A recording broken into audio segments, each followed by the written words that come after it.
El primer golpe llegó como una tormenta. Se quedó sola, temblando, mientras aquellos en quienes confiaba le dieron la espalda. Luego llegó el silencio ensordecedor, un vacío que solo el corazón puede sentir. No sé desde dónde me escuchas. Tal vez estés preparando la cena para alguien que nunca dice gracias, o lavando platos entrada la noche mientras todos los demás se han ido a dormir. No importa qué hora sea, pero te prometo que la historia de hoy te va a conmover. En un gran penthouse con vista a las luces brillantes del centro de la Ciudad de México, el amanecer llega en silencio. La ciudad vibra bajo capas de concreto y ambición, pero dentro de estas altísimas paredes de cristal, algo más cálido se agita. La cocina brilla suavemente con la luz temprana, hornos cantando su melodía familiar, el aroma de canela y caldo cocido a fuego lento entrelazándose en el aire como memorias hechas tangibles.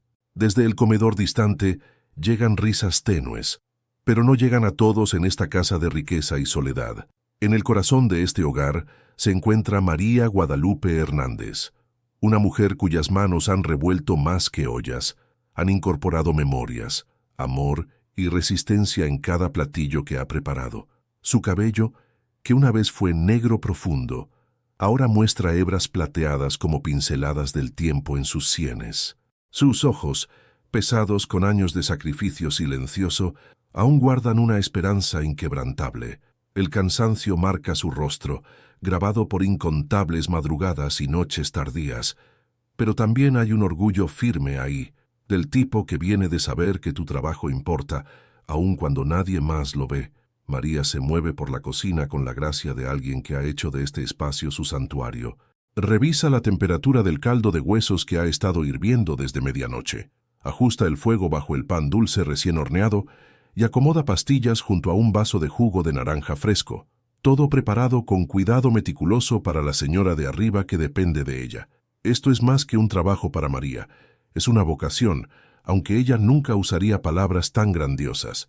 Simplemente sabe que algunas personas necesitan más que comida. Necesitan el amor que solo viene cuando alguien se preocupa lo suficiente para hacer de cada comida un pequeño acto de devoción. Por más de una década, María ha sido la base invisible de este hogar, cuidando a Elena Herrera de Blackwood, la anciana madre del millonario, una mujer frágil que batalla tanto la enfermedad como la soledad aplastante que viene con ver tu mundo hacerse más pequeño cada día.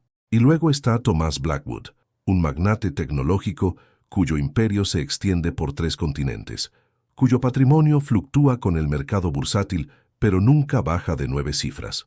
Sus inversiones en mercados emergentes de criptomonedas y su portafolio diversificado de propiedades desde Polanco hasta Santa Fe lo han convertido en una de las figuras empresariales más influyentes de la Ciudad de México. Sin embargo, con todo su éxito financiero, su penthouse se siente más como un museo que como un hogar, lleno de arte invaluable y muebles importados, pero hambriento de la calidez que hace que una casa valga la pena habitarla. Tomás siempre había creído que entendía su mundo. Controlaba cada aspecto de su vida cuidadosamente curada.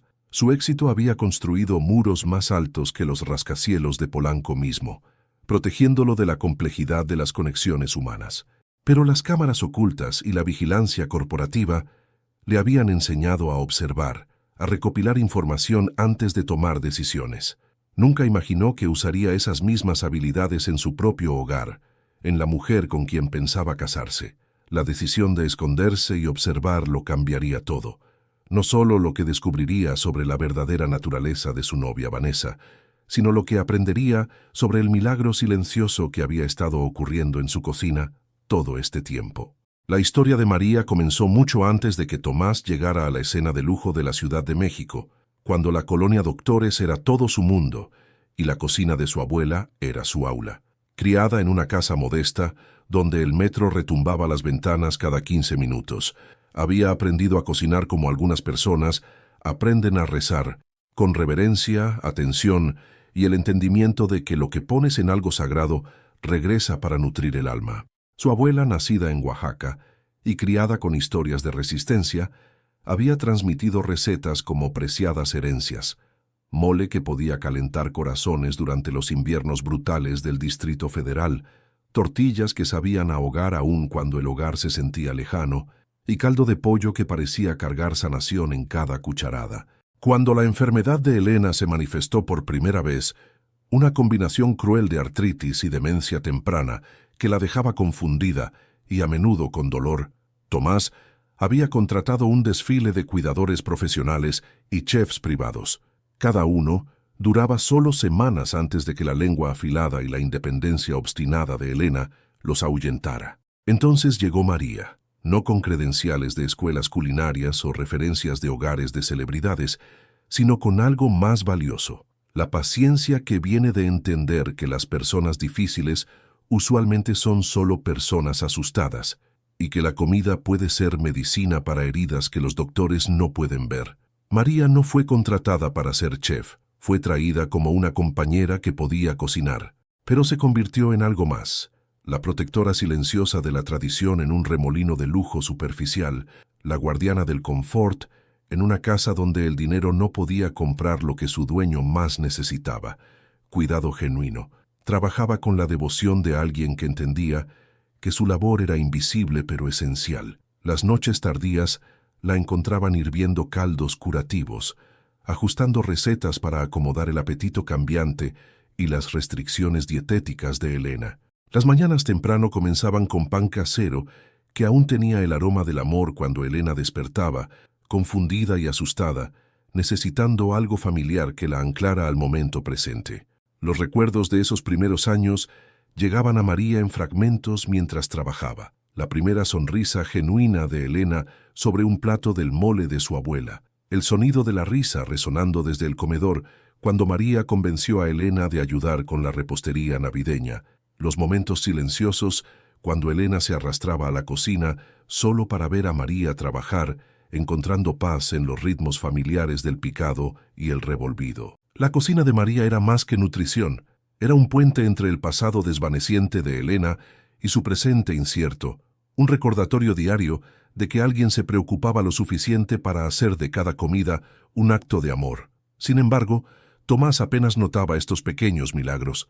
Para él, María era simplemente otra empleada, parte de la infraestructura doméstica que mantenía su vida funcionando sin problemas, mientras él se enfocaba en reportes de ganancias trimestrales, juntas del consejo y las maniobras financieras complejas que habían construido su fortuna.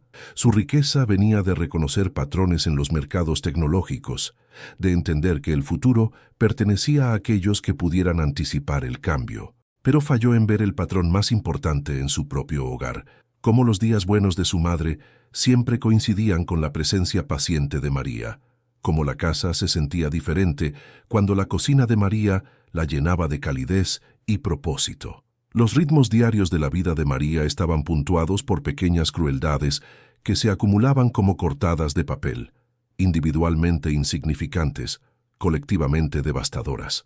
Vanessa Morrison, la novia de Tomás desde hace 2 años, se movía por el penthouse como si ya lo poseyera, sus tacones de diseñador haciendo clic contra los pisos de mármol, mientras daba órdenes con la crueldad casual de alguien que nunca había trabajado por nada en su vida. Vanessa venía del dinero viejo de México, no la riqueza empresarial que Tomás había construido, sino del tipo heredado que venía con fideicomisos y membresías de clubes de golf, el tipo de fortuna que miraba hacia abajo a cualquiera que realmente trabajara por su dinero. «La sopa está muy salada», anunciaría Vanessa, apenas probando la sopa de calabaza cuidadosamente preparada por María. «¿Y por qué esta cocina siempre huele a...?» «¿Cocinar?». Arrugaba la nariz como si los aromas de ajo y hierbas fueran de alguna manera ofensivos, como si el acto mismo de preparar comida estuviera por debajo de la dignidad de una casa donde el pago mensual de la hipoteca podría haber comprado un auto de lujo. María absorbía estos comentarios en silencio, su rostro no revelando nada, mientras su corazón registraba cada desaire. Años de servir a otros le habían enseñado que la dignidad no era algo que otros pudieran quitar, era algo que elegías mantener, sin importar cómo trataran de despojarte de ella. Cuando Vanessa se quejaba de que cualquiera puede hervir arroz, María simplemente asentía y ajustaba la sazón, sabiendo que la mujer que decía esas palabras probablemente nunca había cocinado una comida completa en su vida. Las órdenes llegaban sin gratitud, agudas y exigentes. María, los inversionistas de Tomás vienen a cenar. Necesitamos algo impresionante. No tu comida, pueblerina de siempre.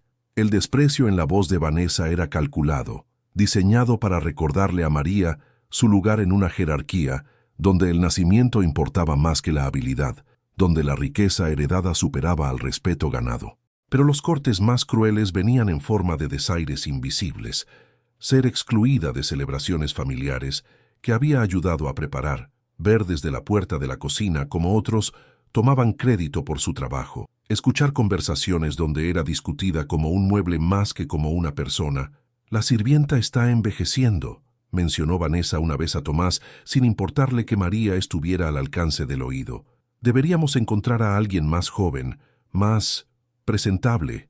La palabra colgó en el aire como humo, cargando la implicación de que el valor de María estaba atado a su apariencia más que a su década de servicio fiel. A través de todo, María se mantuvo firme, su dignidad intacta y su espíritu inquebrantable. Había aprendido hace mucho que la medida de una persona no se encontraba en cómo otros la trataban, sino en cómo elegía responder a ese trato. Cada insulto se volvía combustible para su determinación de servir con gracia. Cada desaire, un recordatorio de que su trabajo tenía valor que se extendía más allá del reconocimiento o la recompensa. Entonces, como un pequeño rayo de sol penetrando las nubes de tormenta, Emilia Blackwood entró al mundo de María. A los 7 años, la sobrina de Tomás poseía el tipo de sabiduría que a veces llega a los niños que han visto demasiada pérdida muy temprano. Sus padres habían muerto en un accidente automovilístico el año anterior, dejándola al cuidado de su tío Tomás, un hombre que entendía las juntas del consejo mejor que los cuentos antes de dormir, que podía navegar fusiones financieras complejas, pero luchaba con las necesidades emocionales de una niña en duelo. Emilia se sentía atraída a la calidez de la cocina como una polilla a la llama, buscando refugio de la perfección fría de las habitaciones formales del penthouse. Se escapaba de sus tutores y niñeras para posarse en un banquito junto al espacio de trabajo de María, sus manitas ansiosas por ayudar con tareas simples como revolver la masa o acomodar hierbas. En la presencia de María, Emilia encontró algo que había perdido cuando murieron sus padres: la sensación de ser vista, entendida y valorada por quien era más que por lo que representaba. ¿Por qué siempre tarareas cuando cocinas?, preguntó Emilia una tarde, viendo a María amasar masa para bolillos con manos expertas. María sonrió, su primera sonrisa genuina en semanas. Porque la comida hecha con felicidad sabe mejor, corazón. Mi abuela me enseñó eso. ¿Me enseñarás? La pregunta de Emilia llevaba más peso del que sus palabras simples sugerían. No solo estaba preguntando sobre cocinar, estaba pidiendo conexión, el tipo de cuidado maternal que había desaparecido de su mundo junto con sus padres. La respuesta de María vino en acciones más que en palabras. Guió las manitas de Emilia a través de los movimientos de medir harina, le mostró cómo probar la temperatura del aceite con una cuchara de madera, compartió los secretos de sazón que venían de la intuición más que de las recetas. Estos momentos en la cocina se convirtieron en un santuario para ambas.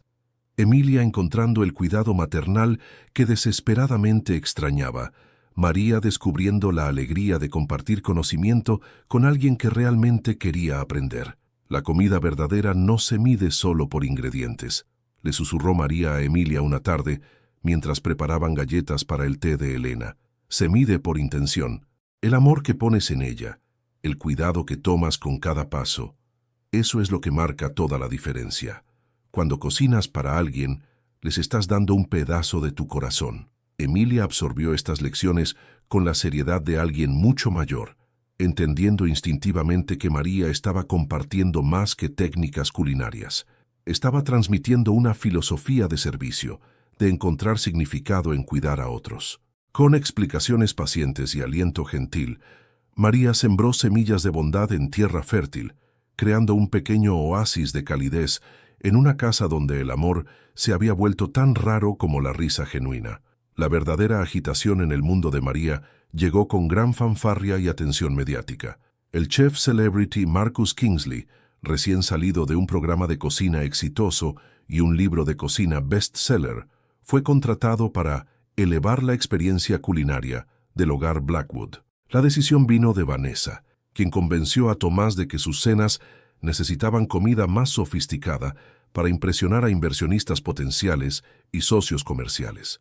Marcus llegó con un séquito de asistentes, cajas de equipo especializado y un ego que llenó la cocina como humo de un puro caro. Alto e imponente, con cabello gris acero y el tipo de presencia dominante que lo había hecho famoso, inspeccionó el dominio de María con desdén apenas contenido.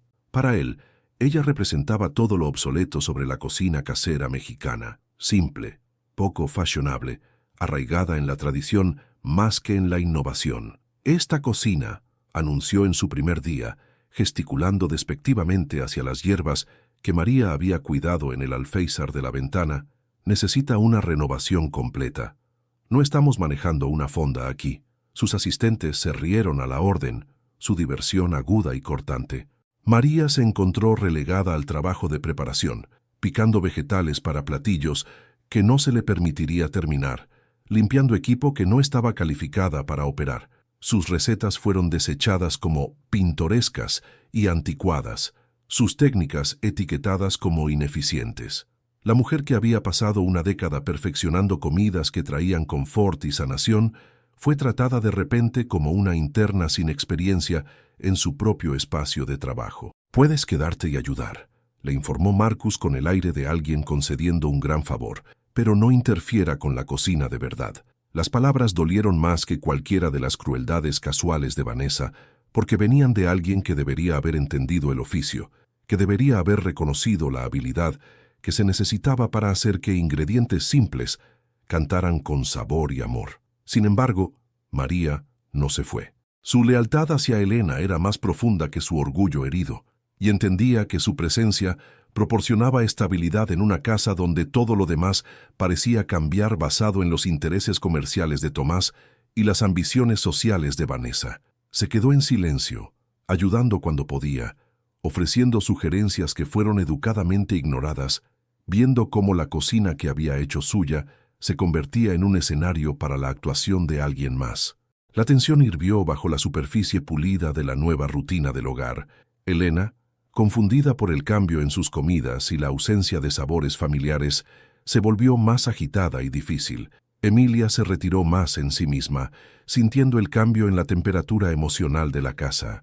Incluso Tomás, aunque no lo admitiría, se encontró extrañando algo indefinible sobre cómo solían saber las comidas, una calidez que parecía independiente de la temperatura, una satisfacción que iba más allá del emplatado sofisticado y los ingredientes exóticos. La tormenta que había estado gestándose finalmente estalló un martes por la mañana a finales de octubre, cuando el otoño pintó la costa del lago de la Ciudad de México en tonos de oro y escarlata. El catalizador fue pequeño pero devastador: la desaparición del broche de camafeo antiguo de Elena, una reliquia familiar que valía más que el salario anual de la mayoría de las personas. El broche había pertenecido a la bisabuela de Tomás, transmitido a través de generaciones de mujeres Blackwood, como símbolo de continuidad familiar y legado. Elena lo había estado usando la noche anterior en la cena, uno de sus días más claros, cuando reconocía a todos y participaba en la conversación. Por la mañana, había desaparecido, y en la matemática cruel de la sospecha doméstica, todas las miradas se volvieron hacia María. «La vi limpiando el cuarto de Elena ayer», dijo Vanessa, su voz cargando la certeza venenosa de alguien que había encontrado el arma perfecta. Siempre ha tenido acceso a todo. ¿Quién más podría ser? La acusación colgó en el aire como humo de un fuego que consumiría todo lo que María había construido durante 10 años de servicio fiel. Tomás, enfrentado con lo que parecía lógica e irrefutable y bajo presión de las sospechas susurradas de Vanessa, tomó la decisión que lo perseguiría durante meses. Confrontó a María frente a Marcus y sus asistentes, frente a Emilia y Elena, frente al personal doméstico que la había visto trabajar con dedicación durante años. María, su voz era fría, empresarial, el mismo tono que usaba cuando despedía ejecutivos que lo habían decepcionado. «Necesitamos hablar sobre el broche perdido». Las palabras golpearon a María como golpes físicos. Vio las suposiciones en sus rostros, el alivio de que hubieran encontrado a alguien a quien culpar, la ansiedad de resolver una situación incómoda, removiendo a su participante más vulnerable. Sus manos, que nunca habían robado ni siquiera un bolillo sobrante en 10 años de servicio, temblaron mientras se dio cuenta de que su integridad significaba menos que la necesidad de ellos de encontrar una solución. «Yo nunca», comenzó, pero Tomás la interrumpió. «La evidencia sugiere lo contrario. Creo que es mejor si empacas tus cosas y te vas inmediatamente». El despido fue rápido, brutal y final.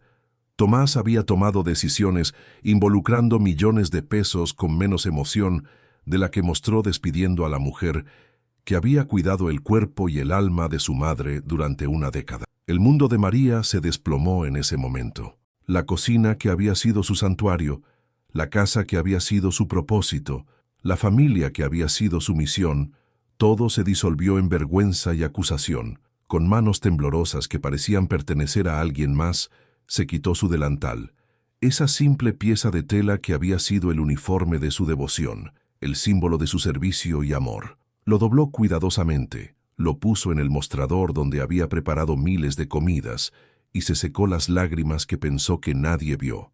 Emilia observó desde la puerta, su rostro joven marcado con el tipo de dolor que viene de presenciar injusticia sin tener el poder de prevenirla. Elena, en uno de sus estados confundidos, no entendía lo que estaba pasando, pero sintió la angustia en el cuarto, como un animal sintiendo una tormenta que se acerca.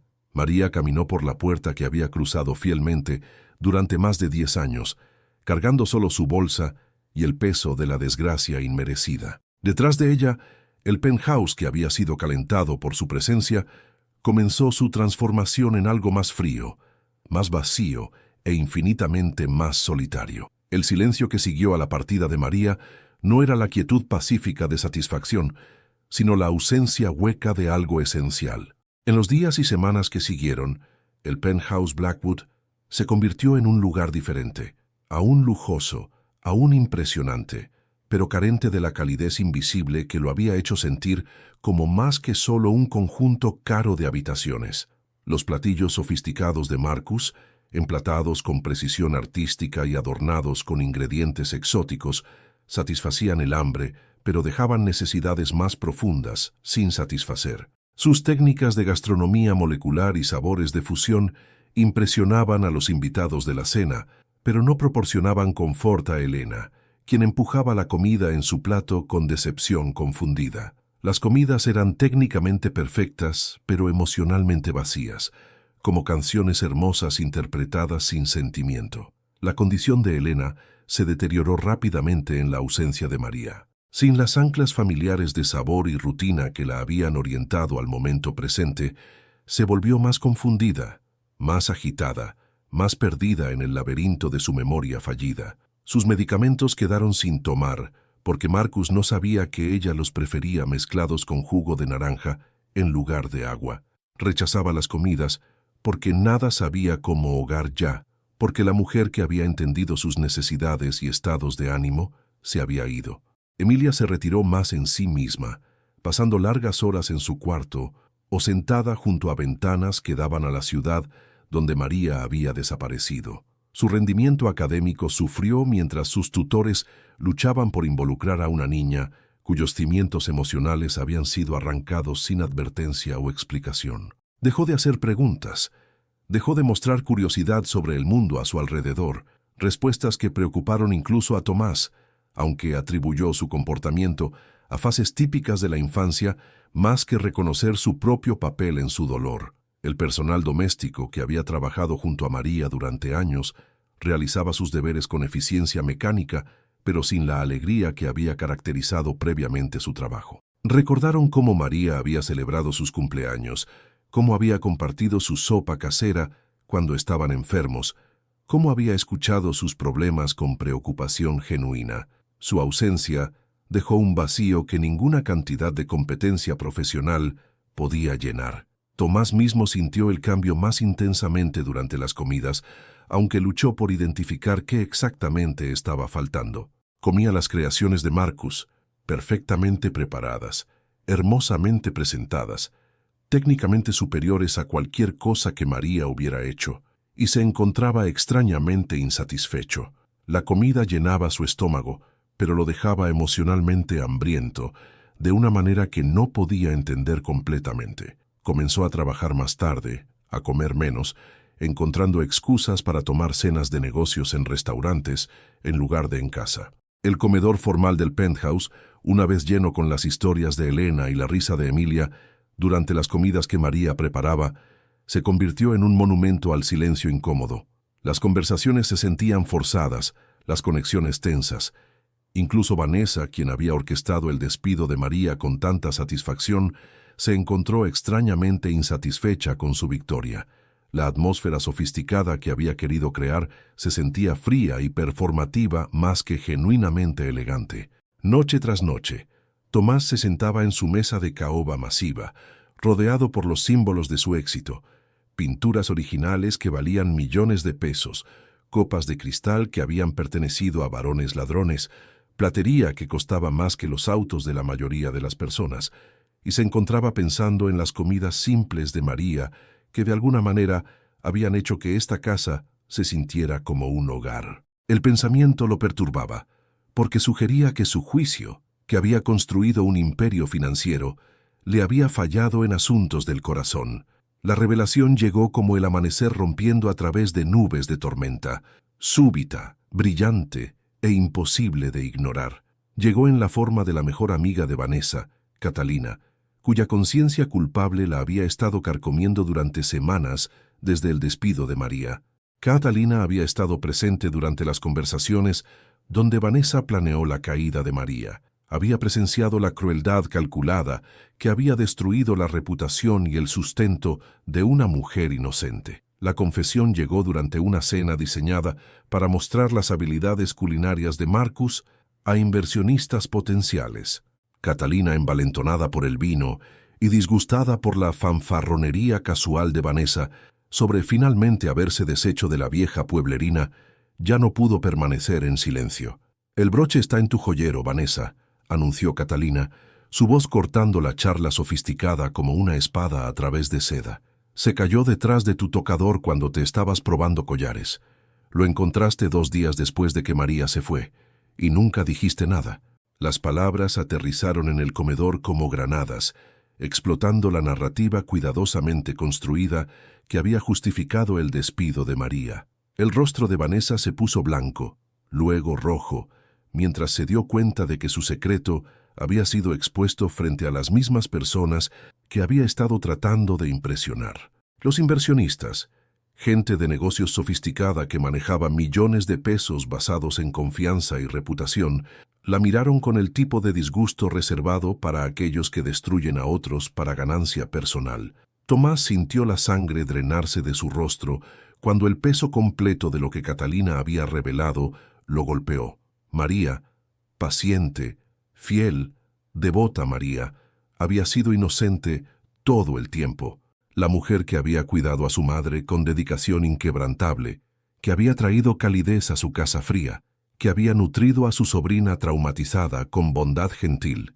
Esta mujer había sido destruida por mentiras, y él había sido el instrumento de su destrucción. Las implicaciones financieras eran asombrosas, pero el costo personal era infinitamente peor. Tomás había construido su fortuna en su habilidad para leer gente, para evaluar carácter, para tomar juicios sólidos sobre en quién confiar. Sin embargo, había fallado la prueba más básica de liderazgo: proteger a aquellos que dependían de él. Había sacrificado la lealtad por conveniencia, la integridad por comodidad.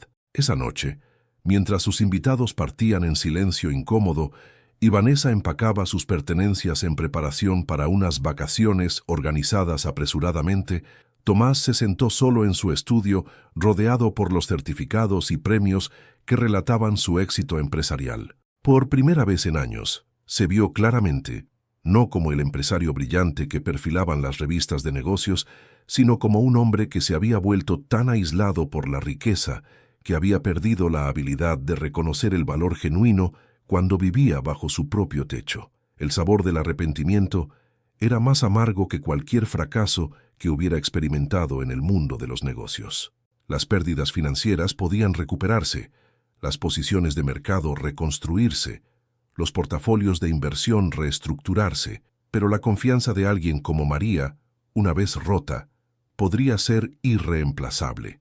Había ganado el mundo entero, como decía el viejo dicho, pero perdido algo infinitamente más valioso, la devoción de alguien que le había servido sin esperar nada a cambio excepto respeto básico y decencia humana. La búsqueda de María se convirtió en la misión más importante de Tomás, más crucial que cualquier fusión o adquisición que hubiera perseguido. Sus investigadores privados, acostumbrados a encontrar secretos corporativos e irregularidades financieras, de repente se encontraron encargados de localizar a una cocinera humilde en una ciudad de casi 9 millones de personas.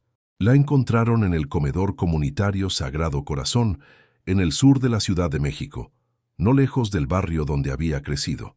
La ironía no se le perdió a Tomás, que mientras él había estado cenando comidas de miles de pesos preparadas por chefs celebrity, María había estado alimentando a los sin hogar y a los trabajadores pobres por nada más que la satisfacción de servir a aquellos que realmente necesitaban su ayuda.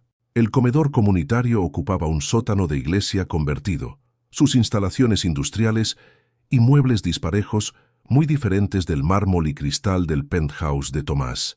Pero la calidez que había estado faltando de su hogar durante meses estaba aquí en abundancia, en la risa de los voluntarios, la gratitud de aquellos siendo servidos, el sentido de propósito que llenaba el espacio como incienso. María estaba de pie en una mesa de preparación de acero masiva, su cabello plateado cubierto por una cofia, sus manos, esas manos que habían incorporado amor en incontables comidas, picando verduras para sopa que alimentaría a 200 personas. Había perdido peso desde que dejó la casa Blackwood, y su rostro mostraba la tensión de preocupación financiera y trauma emocional. Pero también había algo nuevo en su expresión, un tipo de paz que venía de servir a gente que apreciaba su trabajo, que necesitaba lo que ofrecía, que la veía como esencial más que desechable. Tomás se quedó en la puerta por varios minutos, viéndola trabajar, reuniendo el valor para lo que podría ser la conversación más importante de su vida. La mujer a quien había agraviado tan terriblemente estaba haciendo exactamente lo que debería haber esperado, encontrando otra manera de cuidar a otros, otra cocina donde sus dones serían valorados, otro lugar donde su presencia marcaría una diferencia. Cuando finalmente se acercó, María alzó la vista con una mezcla de sorpresa y cautela. La mujer que una vez lo había recibido con sonrisas cálidas y actualizaciones alegres sobre la condición de su madre, ahora lo observaba con la neutralidad cuidadosa de alguien que había aprendido a no confiar en aquellos en el poder. «Hola, María», dijo, su voz más pequeña de lo que recordaba. El millonario que podía comandar salas de juntas e intimidar competidores se encontró luchando por las palabras frente a una mujer cuyas únicas armas eran la integridad y la fuerza silenciosa. Su conversación fue vacilante al principio, llena de pausas incómodas y cortesía cuidadosa. Tomás trató de explicar, de disculparse, de alguna manera deshacer el daño que había causado. María escuchó con la misma paciencia que una vez había mostrado a los desvaríos confundidos de Elena, pero su perdón no fue dado rápida o fácilmente. El avance llegó cuando Tomás preguntó sobre la condición de Elena. La compostura profesional de María se resquebrajó mientras describió las llamadas telefónicas del personal doméstico preocupado, los reportes del deterioro de la salud de Elena, el conocimiento de que alguien a quien había cuidado como familia estaba sufriendo en su ausencia. «Ella necesita rutina», explicó María, lágrimas reuniéndose en sus ojos. «Necesita sabores familiares, rostros familiares. Necesita a alguien que entienda que su enojo viene del miedo, y su terquedad viene de tratar de aferrarse a los pedazos de sí misma que se están escapando». En ese momento, Tomás entendió que su disculpa era insuficiente. El perdón de María tendría que ser ganado a través de acciones, no palabras, a través del trabajo difícil de reconstruir la confianza que había sido rota por su falla de ver su valor hasta que fue demasiado tarde. La reunión no fue la escena dramática que las películas podrían retratar, sino algo más silencioso y profundo. Tuvo lugar en el comedor comunitario donde María había encontrado refugio, sobre el acto simple de preparar comida juntos.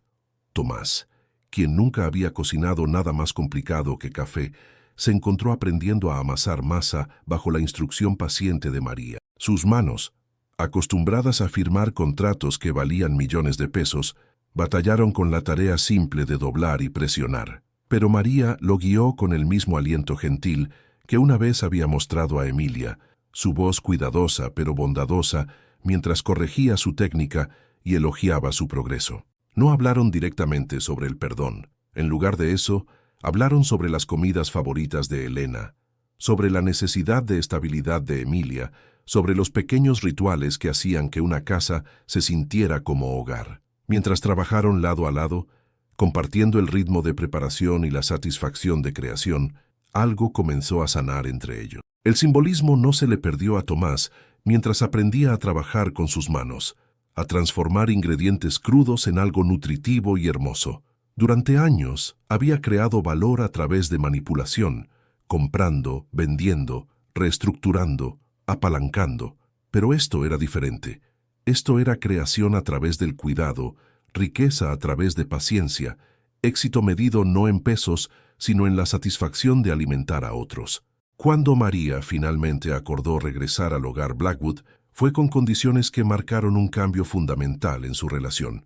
Sería reconocida no como la sirvienta, sino como un miembro valioso del hogar. Tendría aporte en la planificación de menús y manejo de cocina. Más importante, sería tratada con el respeto debido a alguien cuyo trabajo era esencial para el bienestar de la familia. Tomás aceptó estos términos sin negociación, entendiendo que el regreso de María no era solo sobre hacer que su hogar funcionara sin problemas otra vez. Era sobre redención, sobre probar que la riqueza podía coexistir con la sabiduría, que el éxito podía incluir la capacidad de crecimiento y cambio. Los meses que siguieron al regreso de María transformaron el hogar Blackwood de maneras que ninguna cantidad de dinero podría haber comprado. Elena, confundida pero de alguna manera sintiendo el regreso de algo familiar y reconfortante, comenzó a estabilizarse. Su apetito regresó con los sabores familiares de la cocina de María. Su cumplimiento con los medicamentos mejoró con el cuidado paciente de alguien que entendía sus necesidades. Sus momentos de claridad se volvieron más frecuentes mientras el ritmo del hogar se asentó de vuelta en patrones que se sentían como hogar. Emilia floreció como una flor después de larga sequía, su curiosidad natural y calidez, regresando mientras María reanudó sus conversaciones de cocina y lecciones culinarias. La niñita que se había retirado en sí misma durante la ausencia de María comenzó a sonreír otra vez, a hacer preguntas, a mostrar interés en el mundo a su alrededor. Su rendimiento académico mejoró mientras sus necesidades emocionales fueron satisfechas por alguien que la veía como más que una responsabilidad que manejar. María misma parecía renovada por la experiencia de ser valorada. El comedor comunitario le había dado un sentido de propósito durante su exilio, pero regresar a la familia que había cuidado, bajo términos que reconocían su valor, proporcionó una satisfacción más profunda que el logro profesional. Ya no era solo una empleada, era una guardiana del corazón del hogar, una guardiana de tradiciones, un puente entre la frialdad de gran riqueza y la calidez de conexión humana genuina.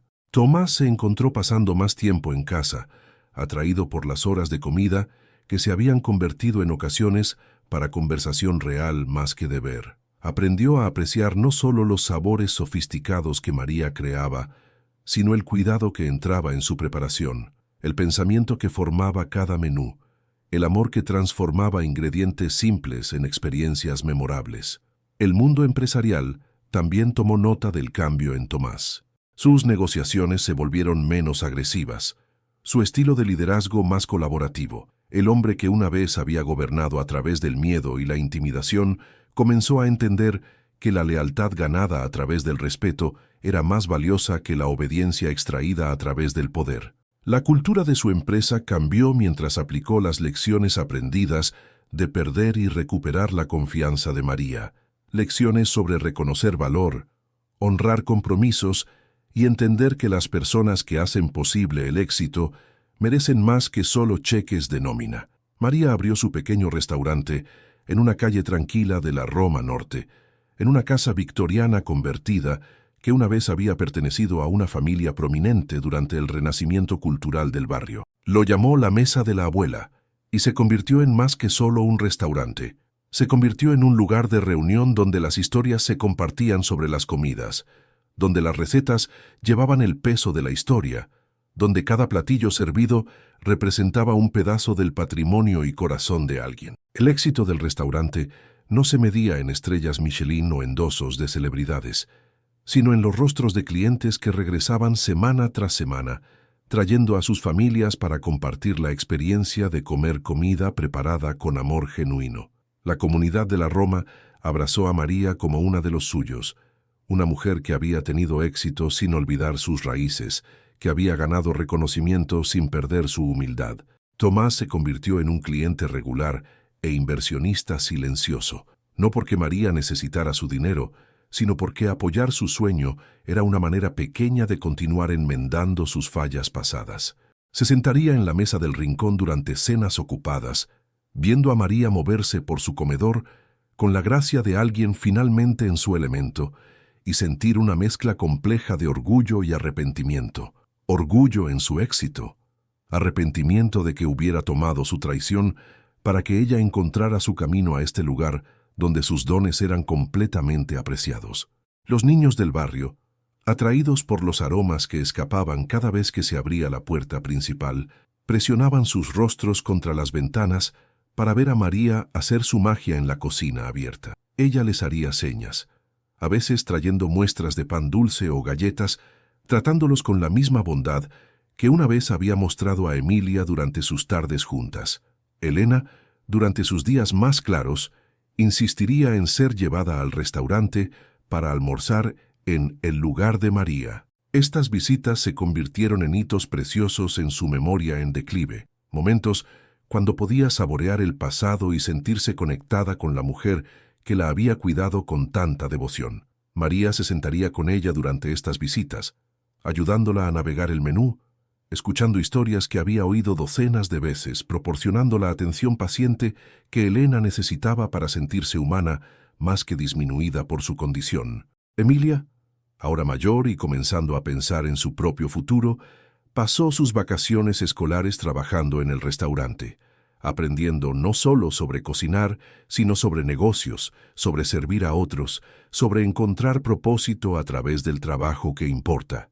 María se convirtió en su mentora no oficial, enseñándole las mismas lecciones sobre intención y cuidado que habían guiado su propia carrera. El éxito de la Mesa de la Abuela se extendió por la comunidad de maneras que no tenían nada que ver con márgenes de ganancia o flujos de ingresos. María contrató mujeres locales que necesitaban trabajo, entrenó jóvenes que necesitaban habilidades, se asoció con granjas urbanas que suministraban vegetales frescos al barrio.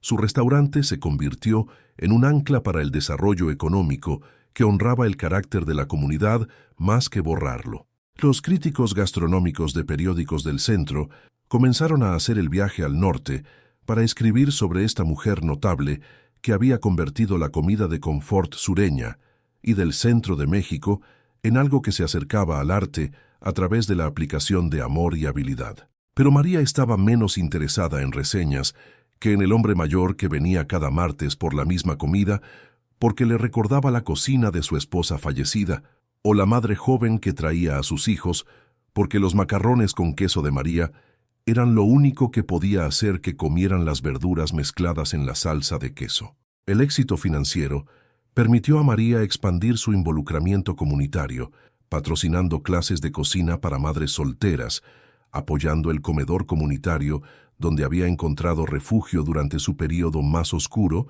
estableciendo un fondo de becas para jóvenes que querían seguir carreras culinarias. Su riqueza era diferente de la de Tomás. Fluía hacia afuera más que acumulándose hacia arriba, creando círculos de prosperidad que elevaban a otros más que aislarla de la comunidad que había nutrido sus dones.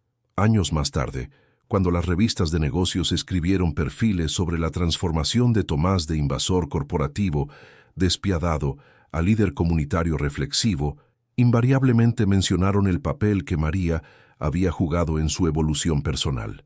Pero estos artículos, enfocados como estaban en los poderosos y ricos, perdieron la historia más importante, la historia de una mujer que se había rehusado a dejar que la traición la amargara, que había convertido el exilio en oportunidad, que había demostrado que el éxito verdadero se mide no en pesos acumulados, sino en vidas tocadas y corazones alimentados. Mientras las estaciones cambiaron alrededor de la mesa de la abuela, María vio su pequeña sección de la Ciudad de México transformarse.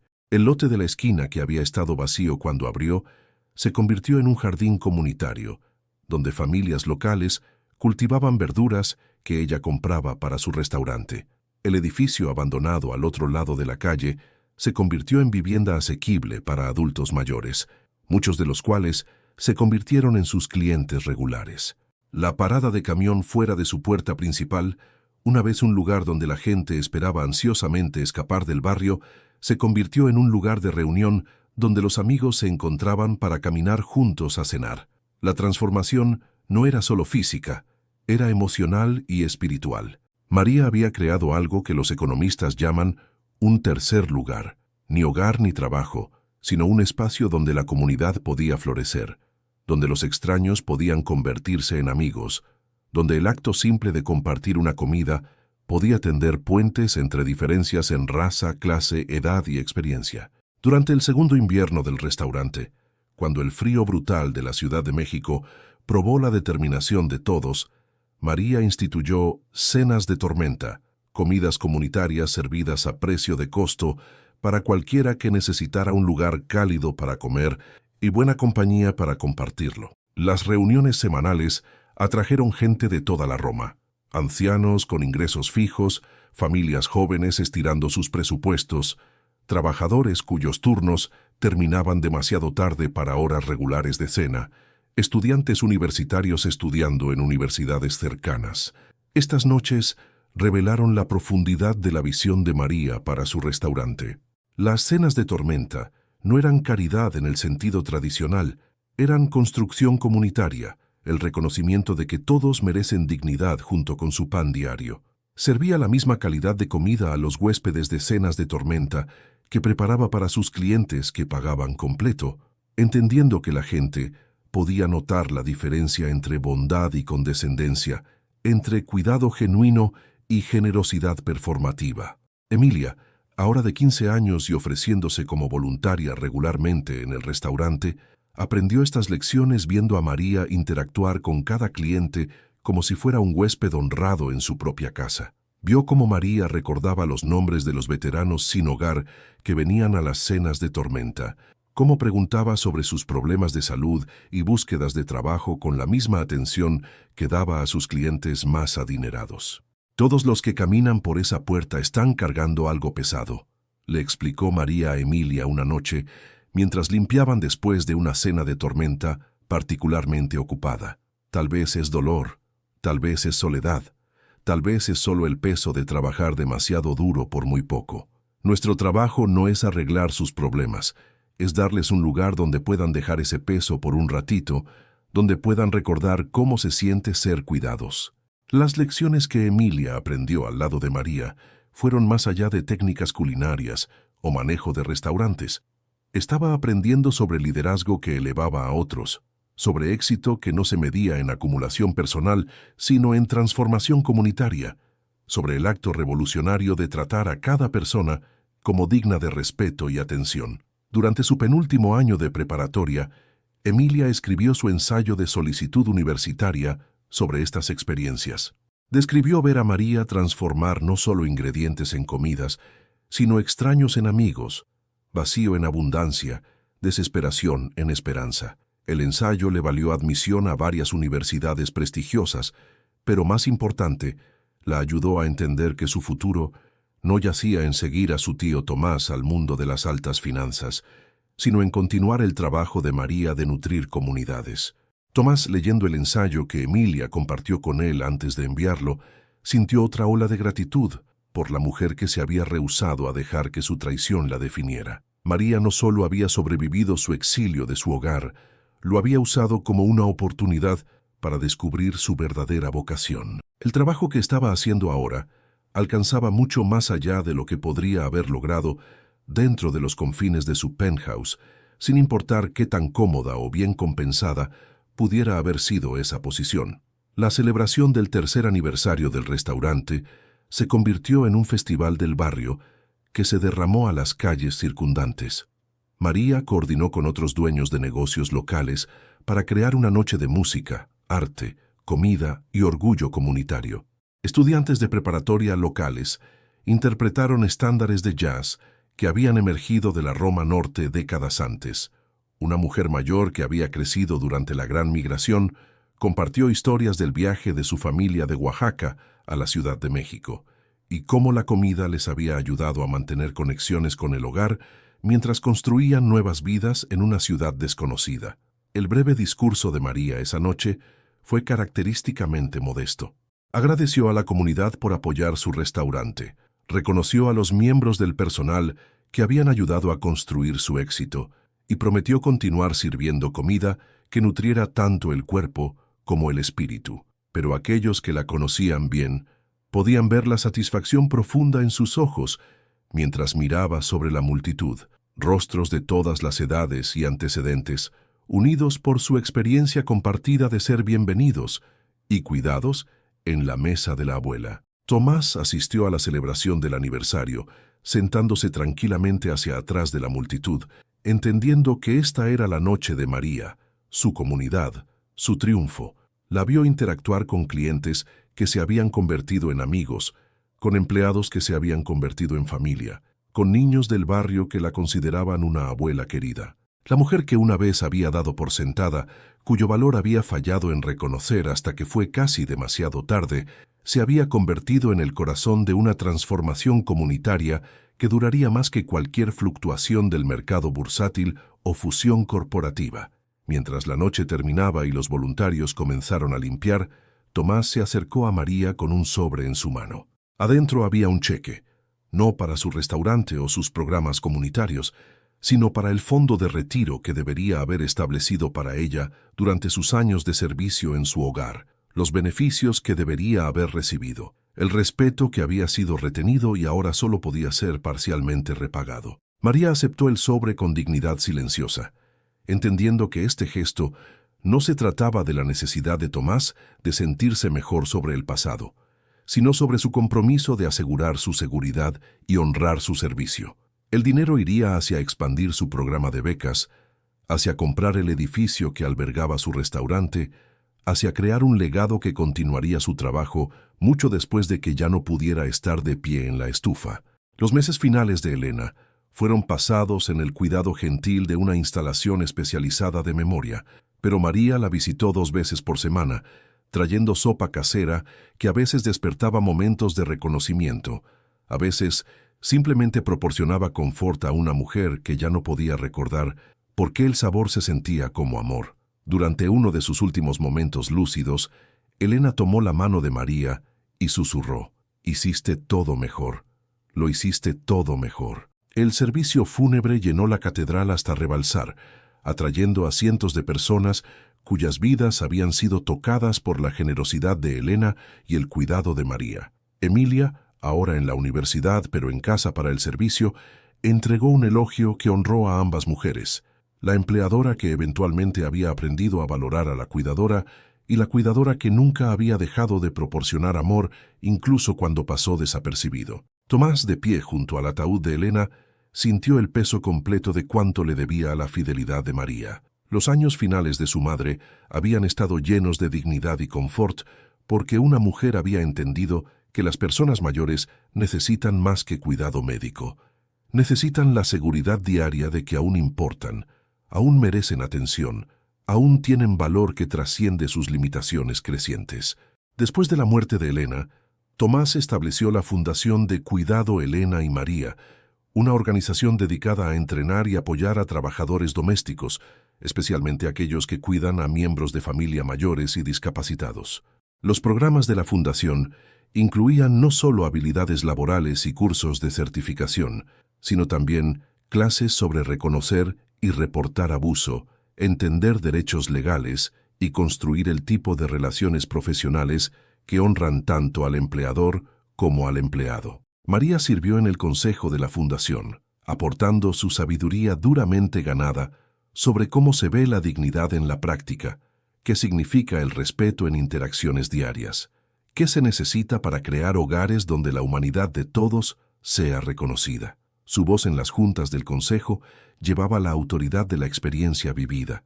Sabía de primera mano cómo se sentía ser invisible y estaba determinada a asegurar que otros trabajadores domésticos fueran vistos, valorados y protegidos. El trabajo de la fundación se expandió más allá de la Ciudad de México, asociándose con organizaciones similares en otras ciudades, abogando por cambios de política que proporcionarían mejores salarios y beneficios para trabajadores domésticos y desafiando las actitudes culturales que trataban a empleados domésticos como menos dignos de respeto que trabajadores de oficina o ejecutivos. Los estudios universitarios de Emilia fueron moldeados por sus experiencias en la mesa de la abuela y su eventual involucramiento con la fundación. Se especializó en emprendimiento social, enfocándose en cómo los modelos de negocio podían ser diseñados para crear beneficio comunitario, en lugar de simplemente generar ganancias para accionistas. Su tesis de último año examinó el impacto económico de restaurantes como el de María, establecimientos que funcionaban como anclas comunitarias, proporcionando no solo servicio de comida, sino infraestructura social que apoyaba la resistencia y crecimiento del barrio. Durante su año de estudios en el extranjero, Emilia trabajó con restaurantes cooperativos en Italia y Francia, estudiando cómo las tradiciones alimentarias se preservaban y transmitían a través de generaciones, cómo las recetas familiares se convertían en activos comunitarios, cómo el acto de cocinar juntos construye vínculos sociales que trascienden diferencias económicas y culturales. Las habilidades que aprendió, tanto en la cocina como en organización comunitaria, reflejaron la influencia de María tanto como cualquier educación formal. María misma continuó aprendiendo y creciendo, inscribiéndose en clases de negocios en el colegio comunitario local para entender mejor los aspectos financieros de la operación de su restaurante, tomando talleres sobre abastecimiento sostenible de alimentos para minimizar su impacto ambiental y estudiando nutrición para asegurar que sus comidas de confort también pudieran apoyar los objetivos de salud de sus clientes. Su identidad se expandió de cocinera a empresaria a líder comunitaria, pero su misión central permaneció constante: usar la comida como vehículo para cuidado, conexión y transformación. El 5º aniversario del restaurante coincidió con la graduación universitaria de Emilia, y la celebración se convirtió en un evento conjunto, honrando ambos hitos. Emilia entregó el discurso principal, reflexionando sobre cómo el ejemplo de María había moldeado su entendimiento de éxito, liderazgo y servicio. Anunció su decisión de pasar el próximo año trabajando tiempo completo en la mesa de la abuela antes de continuar estudios de posgrado en política pública, con el objetivo de eventualmente abrir su propio restaurante centrado en la comunidad en un barrio desatendido. Tomás, escuchando el discurso de su sobrina, se maravilló de cuán diferente era su visión del éxito de sus propias ambiciones tempranas. Donde él se había enfocado en acumulación y dominación, ella estaba orientada hacia colaboración y servicio. Donde él había buscado elevarse por encima de su comunidad, ella estaba determinada a elevar a su comunidad. La transformación en los valores de su familia podía rastrearse directamente a la influencia de María, una mujer que les había enseñado, a través del ejemplo más que conferencias, que la verdadera riqueza se medía en relaciones más que en estados financieros. Mientras Emilia se preparó para graduarse y Tomás se acercó a su 60º cumpleaños, ambos se encontraron reflexionando sobre las lecciones que María les había enseñado, a menudo sin darse cuenta de que estaba enseñando. Su habilidad de encontrar dignidad en el servicio le había mostrado a Tomás que el liderazgo se trataba de responsabilidad hacia otros más que poder sobre ellos. Su capacidad de transformar el exilio en oportunidad le había demostrado a Emilia que los reveses podían convertirse en la fundación para logros mayores. Su compromiso con la comunidad había probado a ambos que el éxito individual sin bienestar colectivo era en última instancia hueco e insostenible. La historia de María Guadalupe Hernández, cocinera, cuidadora, constructora comunitaria y revolucionaria silenciosa, se convirtió en un testamento al poder de la persistencia, el valor del perdón y el potencial transformativo de tratar a cada persona como digna de respeto y cuidado. Su viaje de invisibilidad a reconocimiento, de traición a redención, de servicio a liderazgo, encarnó la posibilidad de que cualquiera pudiera transformar sus circunstancias a través de dedicación, integridad y una creencia inquebrantable en el poder del amor hecho manifiesto a través de actos diarios de bondad. Al final, el legado de María no se midió en artículos de periódico o premios empresariales, sino en las vidas que había tocado, la comunidad que había nutrido y el modelo que había proporcionado de cómo vivir con propósito y dignidad independientemente de las circunstancias. Su historia le recordó a todos los que la escucharon que el trabajo más importante es a menudo el más invisible, que los líderes más grandes son frecuentemente aquellos que sirven sin buscar crédito y que el verdadero éxito no yace en lo que acumulamos para nosotros mismos, sino en lo que damos a otros. ¿Y tú, alguna vez has cocinado para alguien que nunca dijo gracias? ¿Alguna vez te has sentido invisible en tu propia cocina, no reconocida por el amor que revuelves en cada olla, el cuidado que doblas en cada pan? Cuéntame en los comentarios sobre la persona que te enseñó que la comida es amor hecho visible, o comparte la historia de una comida que significó más que solo nutrición para alguien que amabas. Si esta historia tocó algo profundo en tu corazón, si te recordó tu propio valor o el valor de alguien que cocina para ti con devoción silenciosa, deja un like y suscríbete para que este mensaje llegue a otra mujer que amasa amor en la masa y sazona sus platillos con esperanza. Tu historia importa, tu trabajo importa, tu corazón importa, y hay otros que necesitan escuchar esa verdad hoy. Para más historias que honran a los héroes invisibles entre nosotros, historias que celebran a las personas que hacen la vida más cálida y hermosa a través de su servicio silencioso, haz clic en el enlace del podcast a la izquierda. Gracias por acompañarnos en este viaje de reconocimiento y redención. Hasta nuestra próxima historia, recuerda que las manos que nos alimentan son las manos que sanan el mundo.